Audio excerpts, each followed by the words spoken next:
c'est marrant d'ailleurs comment beaucoup tu sais, de mecs d'extrême droite, nationalistes, patriotes, tout ça, ils prennent des cultures qui n'ont rien à voir avec la France. Tu sais, les Vikings, les nazis, tu sais, que des gens qui ont envahi la France et qui ont dépouillé les Français.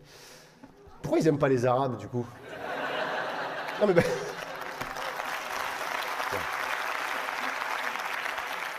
parce qu'ils les accusent de la même chose, hein. Je sais que ça sonne un peu raciste comme ça, mais parce que comme j'entends Retailleau toute la journée, ça commence à déteindre un petit peu.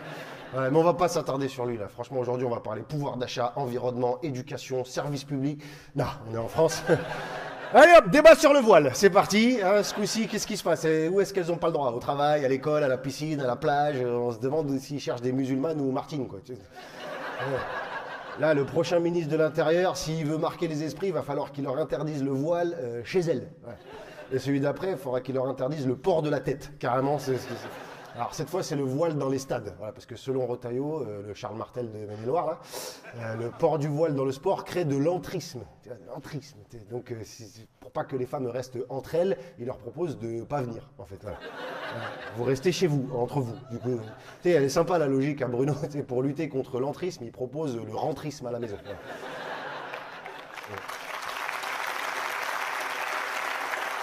Ouais.